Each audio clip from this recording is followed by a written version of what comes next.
por su compromiso con defender sin censura sus puntos y por su paciencia. Al querido Jaime Hernández, editor de La Jornada Sin Fronteras en el periódico La Jornada, con su propio espacio en redes sociales, en YouTube, y miembro de esta familia Sin Censura, a quien le agradezco que se exprese libremente en este espacio que es de todos. Querido Jaime, pues vaya que sí hay que hablar de esta necesidad de una regeneración de los medios de comunicación. Le duela a quien le duela, le pese a quien le pese. Creo que no podemos seguir por el camino de los Loret. Tristemente, hoy también tengo que decirlo, no podemos seguir por el camino de esta Carmen Aristegui, que no es la de la Casa Blanca. Este camino que desafortunadamente está en una situación, hay una espiral muy fea. Esa es mi opinión, y cuando gusten los que quieran, la debatimos. Querido Jaime, te saludo con mucho gusto. Buenas tardes. ¿Cómo estás, Vicente? Muy buenas tardes. Pues coincido contigo. Y lo más interesante del caso, desde mi punto de vista, mira por dónde, es el presidente el que nos vino a recordar hoy de qué se trata el periodismo. Para mí, yo me metí en este negociado del periodismo hace más de 40 años para contar la verdad. Ese es mi único compromiso, para contar la verdad, porque desde el momento en que dejas de contar la verdad y sirves a intereses políticos, empresariales o corporativos, dejas de hacer periodismo. Lo que estás haciendo es propaganda y relaciones públicas. Eso no es periodismo.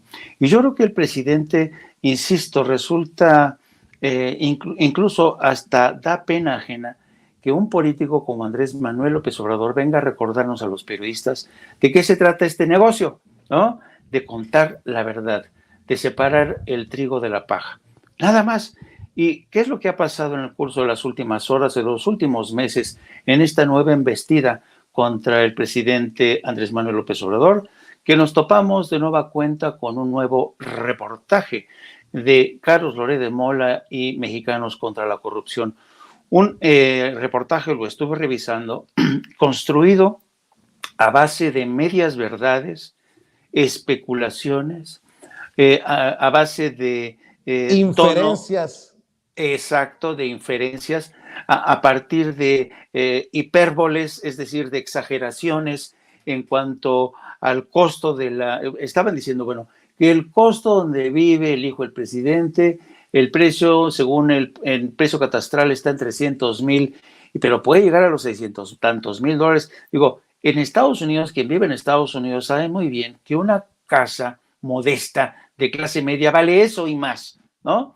Entonces, pero la casa es de la compañera del hijo del presidente, el coche que maneja el hijo del presidente está a nombre de la compañera de este personaje. La compañera del presidente viene de una familia de empresarios que ciertamente, eso no lo tengo corroborado yo, pero se dice que tiene contratos con Pemex. Y entonces yo creo que esta andanada de críticas, a partir de un reportaje que tiene muchos huecos, te da la medida de hasta qué punto se está actuando con saña, con dolo. Fíjate. Y dime.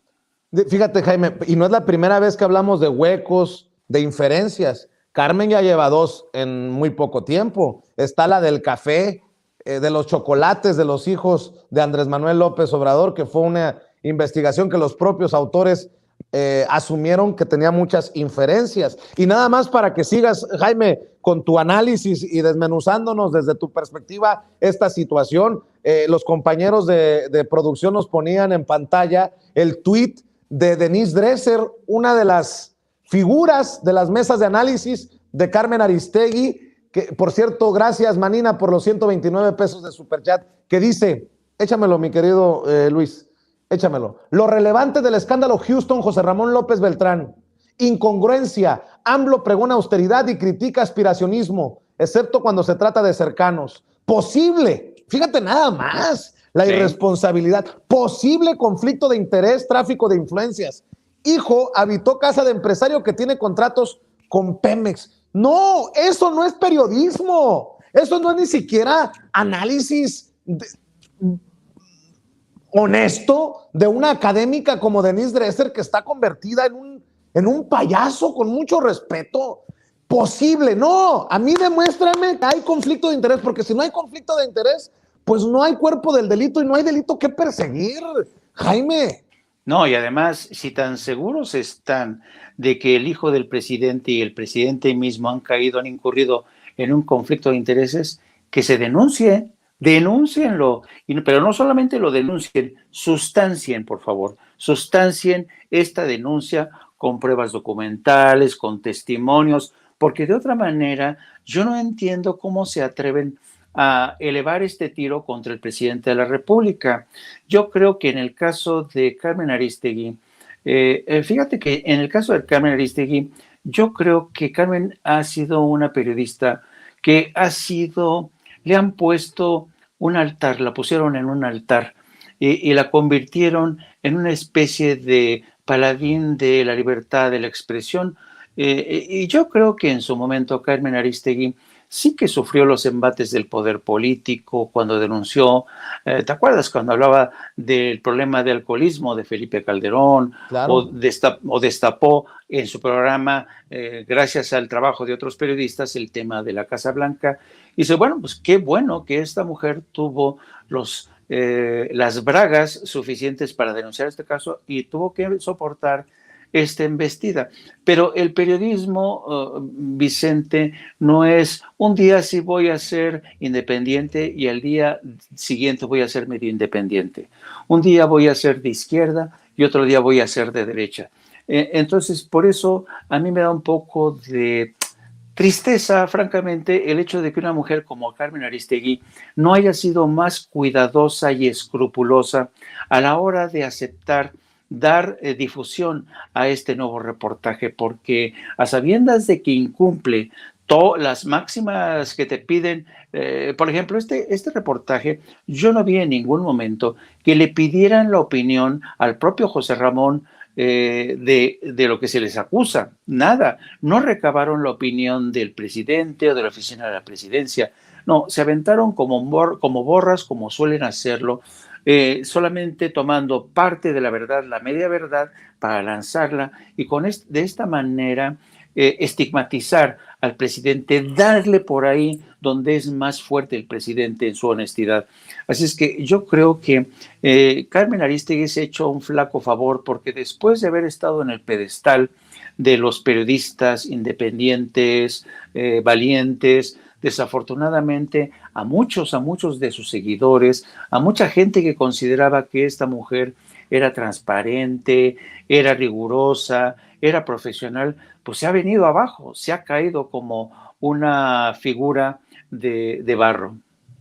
Y para que vean que no hay nada personal, también quiero mencionar el caso de Azucena Oresti, si me permites, Jaime, porque Azucena Oresti, conductora de radio y televisión, sobre todo conocida por los espacios en Milenio, trae una campaña. Es evidente que hay una campaña desde sus espacios contra Hugo López-Gatell. Esto tampoco es periodismo, Jaime.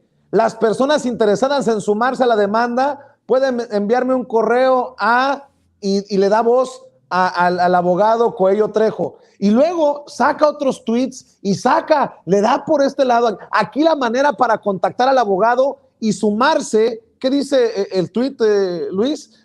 Aquí la manera para contactar al abogado y sumarse a la denuncia contra Gatell. Pues es evidente las filias y las fobias de esta comunicadora, también subida al pedestal y protegida desde la élite de ese periodismo encumbrado que cree que todavía hay vacas sagradas y que todavía debe de existir la verdad absoluta. Sí, yo creo que Azucena Oresti y sobre todo ella, en el caso de ella y de otros periodistas, yo creo que estos periodistas se pusieron al servicio del poder del PRI y del PAN, y con el tiempo dejaron de ser periodistas y se convirtieron en una suerte de accesorios, ¿no? Entonces, es como cuando tú te vas, te divorcias o te sacan de una casa porque ya perdiste, y dices, bueno, sí me voy, pero me llevo mis accesorios, me llevo mi licuadora, me llevo mi tostadora, me llevo mi cafetera. Así hizo el PRI.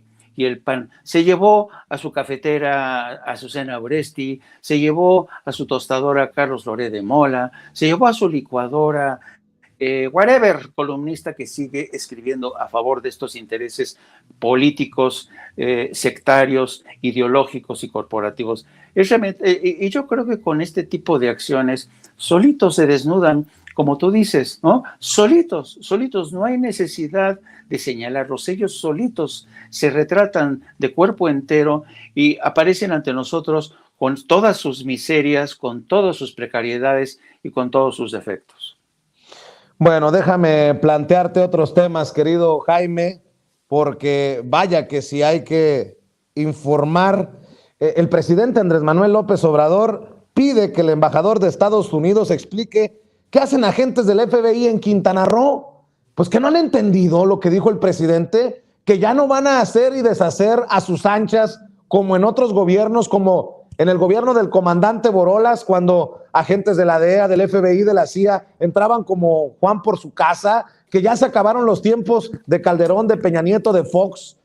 ¿Qué pasa con esto, Jaime? Pues mira, yo creo que es muy digna de encomio este pronunciamiento del presidente, porque antes, durante la presidencia, por ejemplo, de Felipe Calderón, los servicios de inteligencia y las agencias federales llegaron hasta la cocina, hacían lo que se les pegaba la gana, actuaban de forma independiente, participaban de manera conjunta. Por ejemplo, para capturar al capo, hubo agentes de la DEA que se uniformaron, que se disfrazaron con uniformes de la Marina. Es decir, era tal la penetración de las agencias federales, y esto te hablaba más que de una colaboración o una cooperación, te hablaba de un sistema contumaz, ¿no? Donde incluso hasta promiscuo, ¿no? En donde México permitía que se le metieran por todos lados. Entonces yo creo que estamos asistiendo al inicio de una presidencia, bueno, en el meridiano de una presidencia en que ha quedado claro que el presidente no va a ceder de forma gratuita o fácil ante las exigencias de Estados Unidos, pero aquí se da la circunstancia que estamos en un caso que tiene que ver con Quintana Roo. Yo me pregunto, ¿quién autorizó a este equipo del FBI a participar en esta investigación que tiene que ver con la suerte que han corrido ciudadanos canadienses?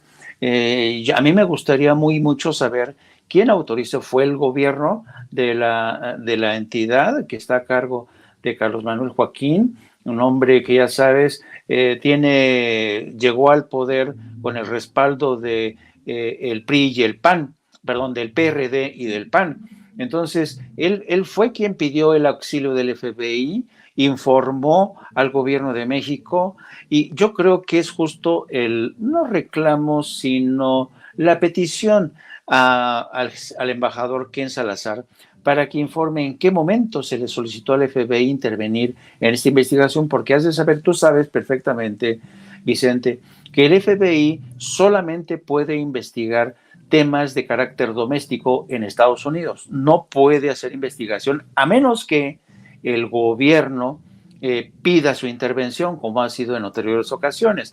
Pero el gobierno de Quintana Roo pidió de motu propio, sin informar al gobierno federal. ¿Y qué pasó con la embajada? ¿La embajada no estuvo enterada de esto? Porque si la embajada estuvo enterada de esta petición, tuvo que haberle informado al secretario de Relaciones Exteriores y a la Secretaría de Gobernación de que un grupo de agentes del FBI iba a participar, iba a coadyuvar en esta investigación.